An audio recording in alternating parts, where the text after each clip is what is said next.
देश न्यूज, दलित पीडित व शोषित जनतेचा खणखणीत आवाज। म्हणून मी त्याच्यामध्ये म्हणालो ना की बेसिकली 5 तासाच्या आतमध्ये कॉमिंग ऑपरेशन जी आहे ही ज्यावेळेस सुरुवात होते त्यावेळेस अनगाइडेड मिसाईल ज्याला आपण म्हणतो तसं महाराष्ट्राच्या आणि देशाच्या व्यवस्थेमध्ये काही सिस्टम आली आहे का ही, आणि म्हणून मगाशी म्हणालो की मी अधिकाऱ्यांशी बोलल्याशिवाय माझं मत त्या संदर्भातलं मी मांडणार नाही।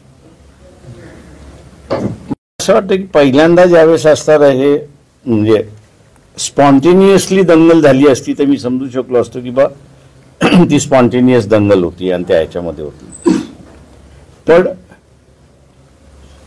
इथे माझ्या अंदाजानं जे आहे म्हणून मी मगाशी म्हणालो की अजून मी थोडंसं ओपिनियन व्यक्त करायला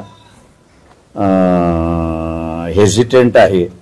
कारण काही व्हिडिओ मला असं पोलिसच लाठीचार्ज करतात आणि दगड मारतात हे आलेलं आहे, त्याच्यामुळे ते ट्यूटर्ड व्हिडिओ आहेत किंवा क्लोनिंगचे व्हिडिओ आहेत ते मी थोडंसं जरा बघायला सांगितलेलं आहे आणि मला एकदा कळलं की ते जेन्युइन आहेत मग मी माझं मत त्या ठिकाणी व्यक्त करेन। ठाम स्टेटमेंट करू शकतो की 2 मराठ्यांच्या भांडणामध्ये हा सगळा बळी आहे।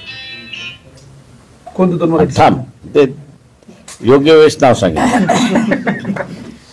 साहेब केस झालेले त्याच्या संदर्भात घेतील भाऊ। जास्त लाईक करा, शेअर करा आणि आमचं YouTube चॅनल सबस्क्राईब करा। धन्यवाद।